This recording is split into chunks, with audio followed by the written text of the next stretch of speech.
मैं आप सबसे गुजारिश करता हूँ कि पंजे पे वोट दीजिए, तुमने कांग्रेस को टिकट दिया ना, राष्ट्रवादी को टिकट दिया, उसकी कंपेनिंग कर रहा हो तो रिजाइन कर दो ना, मैं वेट कर रहा हूँ। यहाँ की कोई भी मोहल्ला, कोई मोहल्ले की कोई भी बिल्डिंग, सोसाइटी ऐसी नहीं है जहाँ पर रईस भाई के जरिए, वकार भाई के जरिए काम ना किया गया हो। लोग उनको जानते हैं, वो लोगों को जानते हैं, मसाइल क्या है वो जानते हैं। लिहाजा आसिम भाई हो, रईस भाई हो, आवाम को जो है वो काम से मतलब होता है। जितना भी काम है, चाहे किसी का भी आप कुछ भी बोल लो, यहाँ पे काम जो था वो समाजवादी पार्टी का था। और हम जो है यहाँ पर 18 साल से काम कर रहे हैं, अज्जू भाई भी 18 साल से काम कर रहे हैं। अगर आप घर से किसी को भी लेकर आ जाओगे और बोलोगे कि इसको बना दो नगर सेवक, उसको बना दो नगर सेवक, तो जो बेचारे मेहनत कर रहे हैं हमको फिर कब मौका मिलेगा, आप बताइए। और वकार जो है वो एक अच्छा बंदा है, लोगों के बीच में रह के काम करने वाला है। जो लोग बोलते हैं कि वो मुकामी नहीं है, ये चीज तो मेरा मानना नहीं है कि वो मुकामी नहीं है। बाप बाप होता है, चाहे वो असल बाप हो, चाहे सियासी बाप हो। आसिम भाई ने रईस भाई के लिए क्या नहीं किया, ये सारा मोहल्ला देख रहा है। एक तरफ पूरी पार्टी, एक तरफ पूरी फैमिली, लेकिन फिर भी आसिम भाई जो थे वो सिर्फ और सिर्फ रईस भाई की ही सुनते थे। 50 साल का जो मदनपुरा था, ये 9 साल का जो तरक्की का जो दर्जा है वो काफी आगे बुलंद हो चुका है। बात बहुत आगे जा चुकी है और इंशाल्लाह बहुत कामयाबी के साथ वकार खान का वकार बुलंद रहेगा, रईस का वकार बुलंद रहेगा। रईस सर खुद समाजवादी के एमएलए होकर वो कांग्रेस के एक अपने पीए का साथ दे रहे, तो भौचाल तो अभी आया हुआ है। अब इससे ज्यादा भौचाल क्या होगा? वो जो आएगा वो तो अल्लाह की तरफ से एक नेमत रहेगी कि अज्जू भाई की जीत होगी इंशाल्लाह।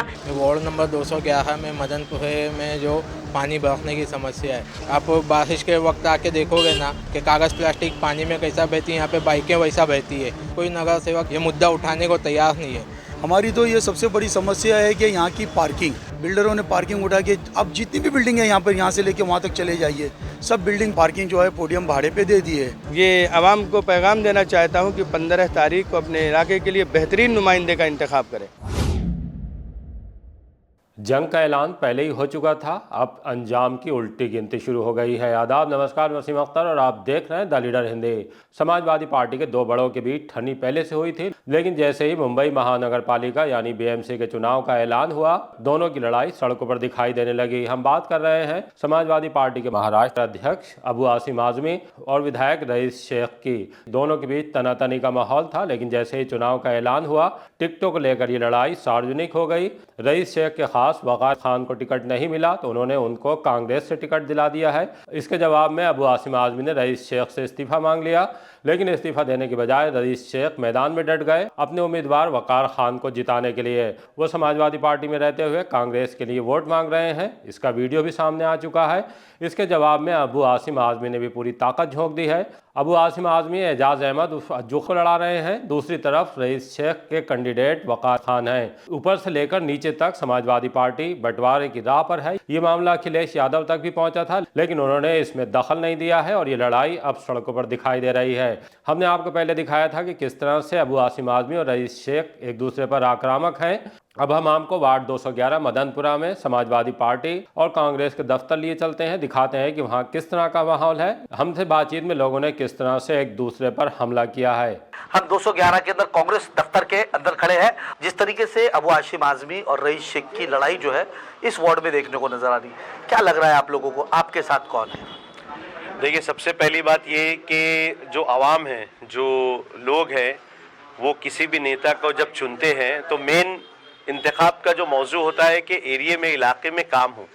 और जो पब्लिक रिप्रेजेंटेटिव्स होते हैं, ख़ासतौर पे नगर सेवक जो होते हैं, उनका काम यही होता है कि इलाके में जो डेवलपमेंट के काम होंगे तो वो जितने ज़्यादा इलाके के इश्यूज़ है वो हाउस तक के पहुंचाए जाए और वहाँ से फंड्स जो है वो लाए जाए ताकि अच्छा काम हो। रईस भाई जब 2017 से 2022 तक के यहाँ पर नगर सेवक थे और उसी बीच 2019 में वो एमएलए बने।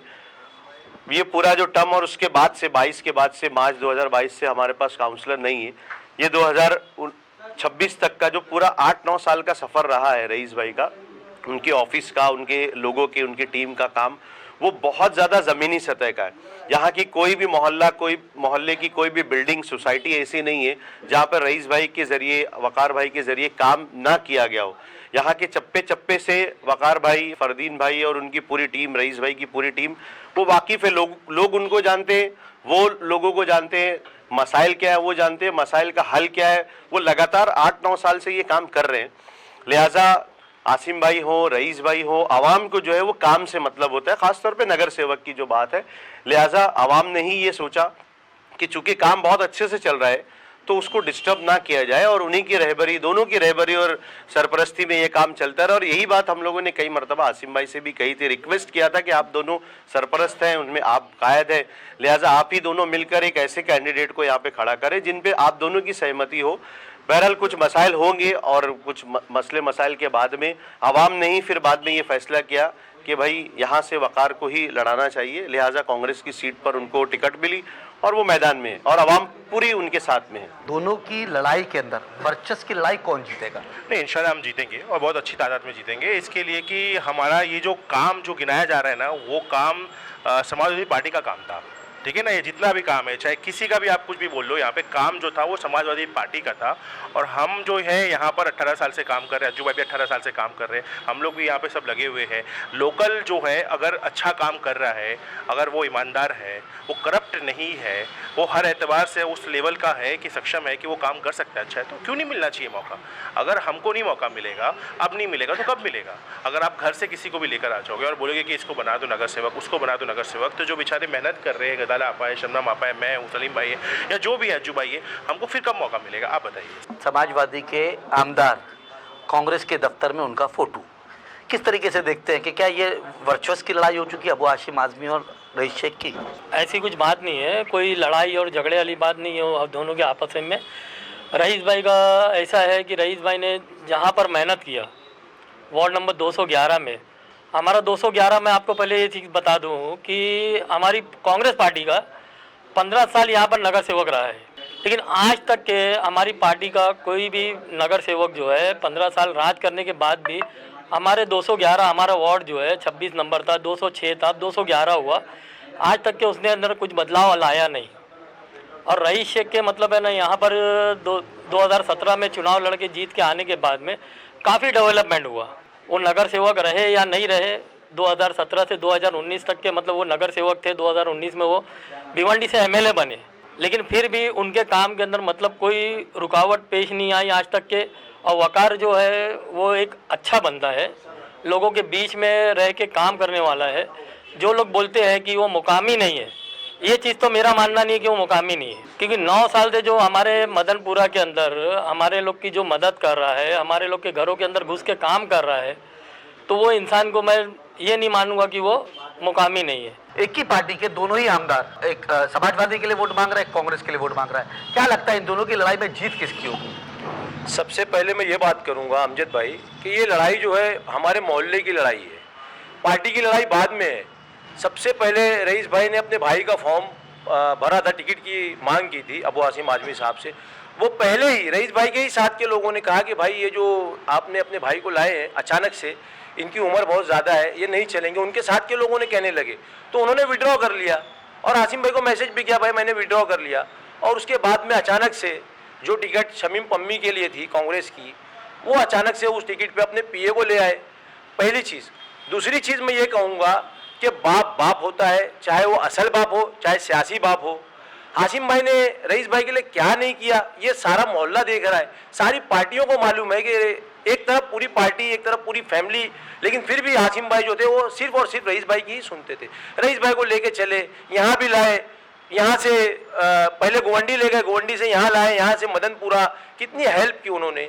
उसके बाद में भी ये सिला, तो ये तो कितनी बड़ी गद्दारी है, ये सारी आवाम देख रही है, किसी को बताने की ज़रूरत नहीं है। जिस तरीके से समाजवादी पार्टी में 2 धड़े नज़र आ रहे हैं, एक रईस शेख का धड़ा, अब वो कांग्रेस के साथ है, एक अबू हाशिम का धड़ा। चुनाव में 211 के अंदर खास तौर की बात कर ले, क्या लगता है कि इनकी सियासत जो है कहाँ जाएगी? बड़े लोगों की सियासत तो बड़े लोग जाने, उससे जहाँ तक हम ग्राउंड लेवल पर जिन लोगों से मुलाकात हो रही है, मदनपुरा के तमाम छोटे बड़े बच्चे बूढ़े औरतें, सबसे हम लोग जुड़े हुए हैं और ये महसूस हो रहा है कि ये अब कोई रहनुमाओं का चक्कर ही नहीं है। यहाँ पर सिर्फ एक ही बात देखी जा रही है कि इतने ज़माने से 9 साल से और 50 साल का जो मदनपुरा था, ये 9 साल का जो तरक्की का जो दर्जा है वो काफ़ी आगे बुलंद हो चुका है और सबके दिमाग में वकार और रईस शेख के जो काम है वो इस कदर जो है वो चस्पा हो चुके हैं कि इसको फेविकोल से भी ऊंचा जोड़ हो चुका है इसमें। अब इसको निकालना बहुत मुश्किल है। यहाँ पर बच्चा बोला जाए, जो भी बोला जाए, लेकिन अब वो बच्चे वाली बात नहीं रह गई। बात बहुत आगे जा चुकी है और इंशाल्लाह बहुत कामयाबी के साथ वकार खान का वकार बुलंद रहेगा, रईस का वकार बुलंद रहेगा। यहाँ पर ये सीट पे अबू हाशिम और रईस शेख दोनों की वर्चस्व की लड़ाई है। ऐसा लगता है कि आने वाली सियासत के अंदर एक बड़ा भूचाल 16 तारीख को मिलेगा और इन दोनों में से जीत किसकी होगी? भौचाल हम लोग 16 तारीख के लिए रुकेंगे क्यों? भौचाल तो जब भी शुरू हो गया था जब टिकट है ना उनके पीए को दी गई थी और वो भी कांग्रेस से। और समझ में नहीं आ रहा है कि रईस सर खुद समाजवादी के एमएलए होकर, जो कि हम लोग रईस सर को देख के ज्वाइन हुए थे, मुझे पॉलिटिक्स में लाने वाले रईस सर थे, अब वो खुद समाजवादी में रहकर वो कांग्रेस के एक अपने पीए का साथ दे रहे, तो भौचाल तो अभी आया हुआ है। अब इससे ज्यादा भौचाल क्या होगा? वो जो आएगा वो तो अल्लाह की तरफ से एक नेमत रहेगी कि अज्जू भाई की जीत होगी इंशाल्लाह, और जो हम लोग सब मेहनत कर रहे हो मेहनत का नतीजा अल्लाह बेहतरीन से बेहतरीन देगा। दोनों की लड़ाई बहुत, आपने चुनाव भी देखा होगा यहाँ का, इस तरीके का चुनाव हमने तो नहीं देखा अपनी ज़िंदगी में कि कोई रातों रात कहाँ था, अब किसी और के लिए वोट मांग रहा है। क्या लग रहा है आपको यहाँ पर क्या स्थिति होगी? दोनों ही बड़े नेता है, दोनों की वर्चस्व की लड़ाई यहाँ पर लगी। शायद दोनों बड़े नेताओं का जो भी रहा होगा उनका वो अलग चीज़ है, वो हम नहीं जानते, मगर जो काम यहाँ पर रईस भाई ने किया है और उनके कंधे से कंधा मिलाकर वकार भाई ने जो भी काम किया है उसकी सराहना, उसका डेवलपमेंट तमाम पूरे मदनपुरा और नागपाड़ा की आवाम देख रही है। मैं तो एक पार्टी थी, नाम नहीं लेना चाहता, जब से उस पार्टी का इस्टेब्लिशमेंट हुआ, जब से उस पार्टी का क़याम हुआ, मैं उसी के साथ था और अब तक उसके साथ था। तो लिहाजा मुझको नहीं लगता कि पार्टी या उसका निशान बदलने से उसका कुछ होगा, क्योंकि वकार भाई का काम, रईस भाई का काम जो है मदनपुरे में बोलता है। जिस तरीके की सियासत जो है वो चल रही है, इस तरीके की सियासत देखने को नज़र नहीं आई। यहाँ की सियासत किस करवट बैठेगी? देखिए, दोनों में से जीत इंशाल्लाह हक की होगी और अबू हाशिम आज़मी सर की ही होगी।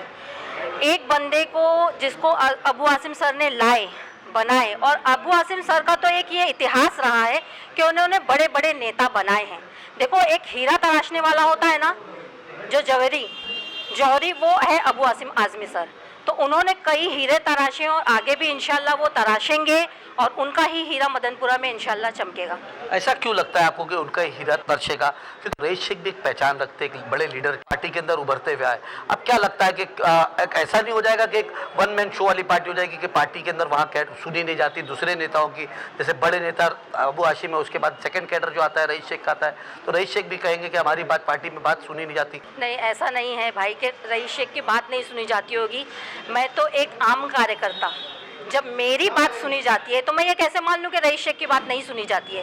अब हो सकता है कुछ मिसअंडरस्टैंडिंग होगी दोनों में, तो वो मैं नहीं जानती, बट मैं जानती हूँ कि अबू हाशिम सर हर कार्यकर्ता की इज्जत करते, हर की बात सुनते और हर किसी को उनका बराबर हक देते। रईस शेख की बात कर ले, वो समाजवादी में ही थे, अब समाजवादी से निकल के अब लोगों के भी चर्चा कर रहे हैं कि वो पता नहीं कहाँ है। अबू हाशिम आज़मी ने उनका इस्तीफा भी मांग लिया। सियासत के अंदर अब रईस शेख की क्या हैसियत रह जाएगी और आने वाले वक्त में वो क्या सोच रखते होंगे? वो देखो, रईस शेख का मामला तो ऐसा है कि जहाँ तक कि हम लोगों की बात है, इन दोनों लीडरान को हमने बहुत कुछ मिलाने की कोशिश की थी और आखिरी दम तक की कोशिश की थी, लेकिन अब ये रईस शेख का ही पॉलिटिक्स क्या है, उनकी सियासत कहाँ और किस मोड़ पर जाएगी और किस मौके पर वो क्या टर्न लेंगे या वहीं रहेंगे, इसकी बात तो वही जान सकते हैं। हम कोई इसके बारे में बताना बहुत मुश्किल है। दोनों की लड़ाई में जीत किसकी होगी? अल्हम्दुलिल्लाह ये चुनाव हम लोग जीत रहे हैं, क्योंकि ये पहले तो ये आपको मैं बता दूं कि अबू हाशिम आज़मी साहब ने जो टिकट दी है अज्जू को यहाँ पे, वो क्यों दी है? आपका सवाल ये होना चाहिए, वो उसका जवाब मैं ये देता हूँ कि ये इसलिए दी गई है कि ये मोहल्ले की डिमांड पे दी गई है कि अब की बार मोहल्ले का उम्मीदवार चाहिए। आमतौर से नगर सेवक छोटा हो, मुकामी हो, जिससे आसानी से मिल सके, हमारे चौकी में हमारे लिए खड़ा हो जाए, बीएमसी में खड़ा हो जाए, जब कॉल करते हाजिर हो नगर सेवक। इसलिए लोग मोहल्ले का चुनते हैं। और आमतौर से लोग जो ये पूछते हैं कि रईस भाई भी तो पहले, इससे पहले आप लोग लाए थे, वो बाहर के थे, तो भाई उस वक्त में ये मामला था कि सीट ओबीसी हो चुकी थी और हमारे पास कोई ओबीसी उम्मीदवार नहीं था, इसलिए रईस भाई को यहाँ लाया गया था। उस वक्त में रईस भाई को कोई नहीं जानता था, हाशिम भाई का फोटो लगा के रईस भाई को हिट किया गया। तो मैं ये कहना चाहूंगा, बाप बाप होता है। आपने 2017 के चुनाव की बात करी कि हाशिम भाई ने यहाँ पर लेके आए, उस टाइम पे भी एक मुकामी चुनाव लड़ रहा था जो आज समाजवादी से लड़ रहा है, उस वक्त आप लोग क्यों नहीं उसका साथ दिए? उस वक्त में रईस भाई बेहतर थे। आज भी अगर रईस भाई खुद चुनाव लड़ते तो मैं खुद रईस भाई के साथ और समाजवादी पार्टी खुद रईस भाई के साथ चुनाव। रईस शेख नहीं लड़ रहे हैं, उनका एक पीए लड़ रहा है जिसका कैरेक्टर तमाम मदनपुरा नागपाड़ा क्लियर रोड के लोग जानते हैं कि उसका कैरेक्टर क्या है। आप अज्जू के भी कैरेक्टर को देखिए, आप उसके कैरेक्टर को भी देखिए। 16 तारीख की रिजल्ट आने के बाद यहाँ का सीनियर क्या रहेगा? क्या रईस शेख अबू हाशिम वापस से साथ में नजर आएंगे या दोनों की अलग राह? देखिए वो तो बोलना बहुत मुश्किल है क्योंकि उनके पीए को कोई एक्सेप्ट ही नहीं कर रहा है।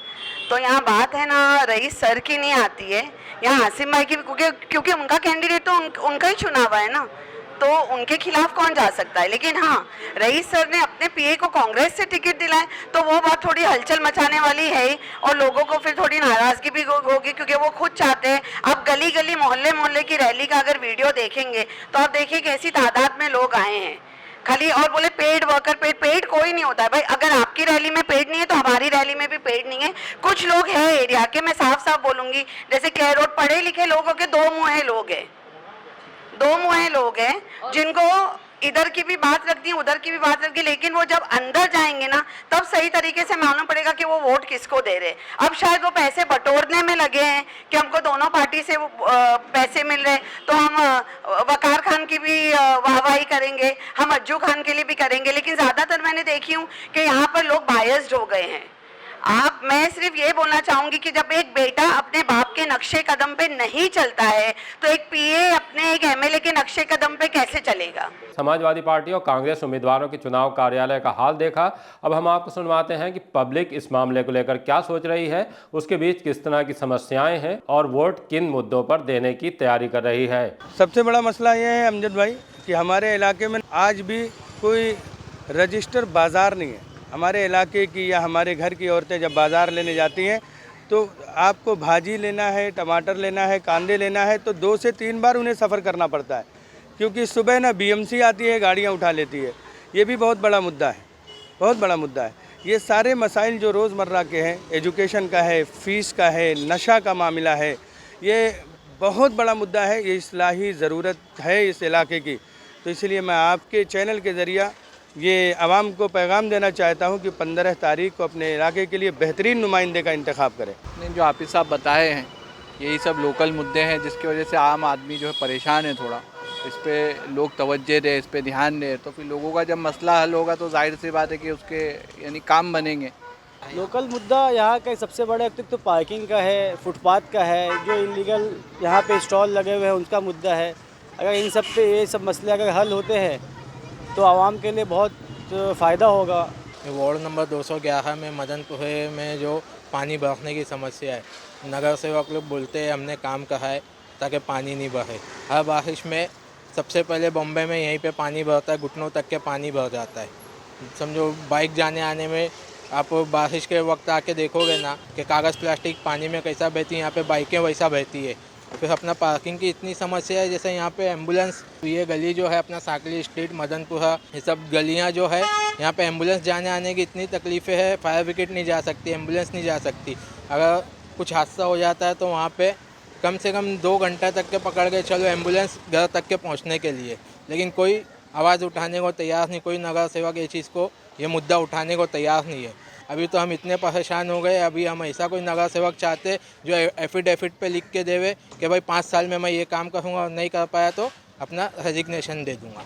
अभी तो देखो 7 साल या 9 साल तो कोई कॉरपोरेटर नहीं था और कोई काम नहीं हो रहा था। जो भी काम हो रहा था वार्ड से बाबू लोग सब कर रहे थे बैठ के। हमारी तो ये सबसे बड़ी समस्या है कि यहाँ की पार्किंग का मसला इस कदर ख़राब हो चुका है कि इसके ऊपर कहीं भी ना कभी कुछ भी आगे हो सकता है। बिल्डरों ने इतनी लापरवाही करी है, बिल्डरों ने पार्किंग उठा के, अब जितनी भी बिल्डिंग है यहाँ पर, यहाँ से लेके वहाँ तक चले जाइए, सब बिल्डिंग जो है पार्किंग जो है पोडियम भाड़े पे दे दी है। और आपका ये रोड है जो मेघराज सिटी मार्ग, हमारा पीछे वाला रोड, इस पर तो चले जाओ, पता नहीं इसमें बीएमसी या पुलिस जो भी है इतनी छूट क्यों दे के रखी है वहाँ वालों को कि जिसकी वजह से आम जनता को बहुत तकलीफ़ होती है। कारपोरेटर से यही रिक्वेस्ट है कि भाई बिल्डरों से भी कुछ हद तक के उनके ऊपर इतना नज़र आराम से मत रखा करे, उनको भी कुछ वार्निंग करे कि इससे जनता परेशान है। बहरहाल ये तय है कि चुनाव के बाद समाजवादी पार्टी में बड़ी फूट हो सकती है, क्योंकि जिस तरह से बीएमसी चुनाव में एक दूसरे के खिलाफ ऐलान हुआ है, अब इसका नतीजा जैसे ही सामने आएगा, जाहिर सी बात है कि रईस शेख कदम पीछे नहीं खींचेंगे। अब जिनको उन्होंने कांग्रेस से टिकट दिलाए हैं वो जीतते हैं या नहीं जीतते ये अलग बात है, लेकिन उनकी वापसी समाजवादी पार्टी में होगी, इस पर बड़ा सवालिया निशान लग चुका है। क्योंकि जिस तरह से अबू आसिम आज़मी ने उन्हें लेकर तमाम बातें कही हैं, उन बातों में संकेत साफ था जो लड़ाई छिड़ चुकी है वो खत्म नहीं होगी, अभी और आगे जाएगी। इंतजार कीजिए कि 16 को बीएमसी चुनाव का क्या नतीजा आएगा और देखते रहिए द लीडर हिंदी।